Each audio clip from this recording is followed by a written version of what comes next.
ఈ సంవత్సరము ప్రార్థనలో నీ చెయ్యి ఏం కావాలి? చాపబడాలి, ఎక్స్టెండ్ అవ్వాలి, స్ట్రెచ్ అవ్వాలి. పోయిన సంవత్సరం కంటే ప్రార్థన ఈ సంవత్సరం ఏం కావాలి? ఎక్కువ అవ్వాలి. ఇప్పుడు సమృద్ధి ఓవర్ఫ్లో ఎక్స్పీరియన్స్ రావాలి అంటే ప్రార్థన కూడా ఏం కావాలి? స్ట్రెచ్ అవ్వాలి. దానియల్ ఎన్నిసార్లు ప్రార్థన చేశాడు? 3 సార్లు ప్రార్థన చేశాడు. ఇప్పుడు దానియల్ కంటే బిజీనా అండి మనం? మీరు అనొచ్చు దానియల్ మనలాగా టైంపాస్ చేసుకున్నట్టు కాదు. ఒక గల్లీ లీడర్ కాదు, పోనీ కాన్స్టిట్యున్సీ లీడర్ కాదు, స్టేట్ లీడర్ కాదు, కంట్రీ లీడర్ కాదు, is a world leader.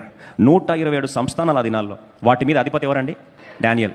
ఏమనుకోదు, Daniel లాంటోడికే 3 సార్లు ప్రార్థన చేసే టైం ఉంటే మనం డానియల్ కంటే బిజీనా అండి?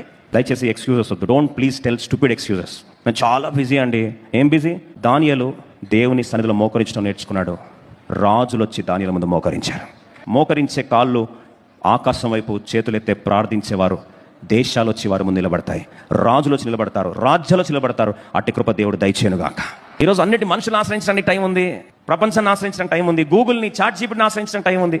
కానీ నీకు ప్రాణం పెట్టిన దేవుడిని ఆకాశం వైపు చేతులెత్తమంటే